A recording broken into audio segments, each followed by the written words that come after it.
Sir 8 নম্বর যে math, এই ম্যাথে আমাকে বলছে তরঙ্গের বেগ নির্ণয় করো।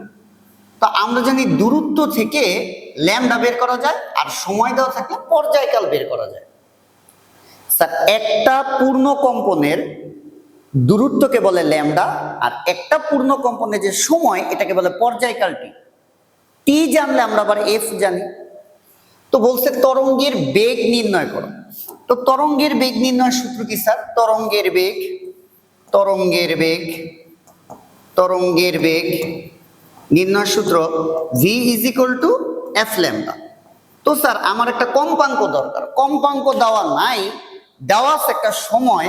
এই যে দেখো, এই যে এ থেকে বিতে পৌঁছতে 0.1 সেকেন্ড সময় লাগে। স্যার আমরা এ থেকে বিতে পৌঁছাই, দেখো এ থেকে বি পর্যন্ত একটি পূর্ণ কম্পন, এ থেকে বি পর্যন্ত একটি পূর্ণ কম্পন। তাহলে একটি পূর্ণ কম্পনে যে সময় লাগে তাকেই বলে পর্যায়কাল।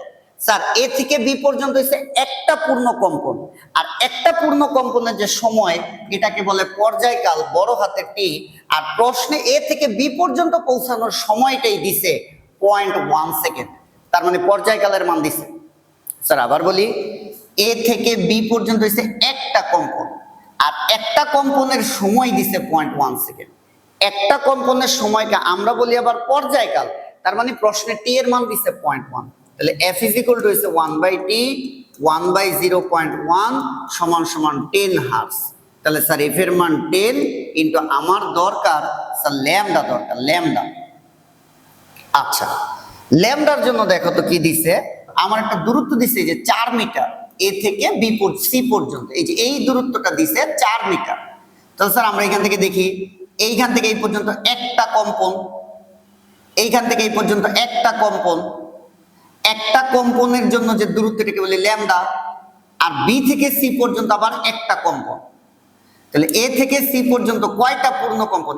1 2 1 2, তাহলে দুইটা ল্যামডা। তাহলে স্যার দুইটা ল্যামডা, তাহলে এটা হইতেছে ল্যামডা প্লাস ল্যামডা সমান সমান 4। স্যার এ থেকে বি পর্যন্ত এই দূরত্বটা দেওয়া 4 মিটার, আর এই 4 মিটারের মধ্যে পূর্ণ কম্পন আছে দুইটা। একটা পূর্ণ কম্পনের দূরত্বকে বলে ল্যামডা। তাহলে এইখানে ল্যামডা আছে কয়টা? দুইটা। ল্যামডা আছে কয়টা? দুইটা। এ থেকে বি পর্যন্ত একটা, বি থেকে সি পর্যন্ত আবার একটা। তাহলে দুইটা ল্যামডার দৈর্ঘ্য দেওয়া আছে কত মিটার? 4 মিটার। তাহলে ল্যামডা প্লাস ল্যামডা সমান 4 মিটার, 2 ল্যামডা সমান সমান 4 মিটার, ল্যামডা সমান সমান 4/2 সমান সমান 2 মিটার। তাহলে ল্যামডার মান কত? 2, এই যে 2। বেগের মান কত স্যার? 20 metre per second. ঘতে বলছে তরঙ্গের বেগ অপরিবর্তিত রেখে, তাহলে স্যার বেগ যেটা পাইছি 20 মিটার পার সেকেন্ড, এই যে বেগ অপরিবর্তিত রাখছি 20 মিটার পার সেকেন্ড। এরপরে বলছে তরঙ্গ দৈর্ঘ্য অর্ধেক করা হলে। স্যার তরঙ্গ দৈর্ঘ্য অর্ধেক মানে কি? যা ছিল তারে 2 দিয়ে ভাগ। ছিল কত তরঙ্গ দৈর্ঘ্য? স্যার ছিল কত তরঙ্গ দৈর্ঘ্য? এই যে ল্যামডার মান ছিল 2, অর্ধেক করলে কত? 2 দিয়ে ভাগ। তাহলে নতুন ল্যামডা হইতেছে 1।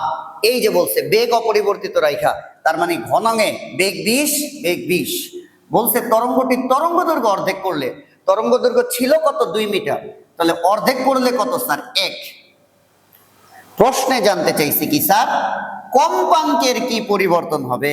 তার মানে আমরা কম্পাঙ্কের মান বের করব। v is equal to F lambda, F is equal to V by lambda, F is equal to এটা হইতেছে প্রাইম ডে। তাহলে বেগ কত? 20, ল্যামডা কত? 1, তাহলে কত হইল? 20 হার্টজ। বলছে কম্পাঙ্কের কি পরিবর্তন হবে? তাহলে স্যার আগের কম্পাঙ্ক ছিল কত?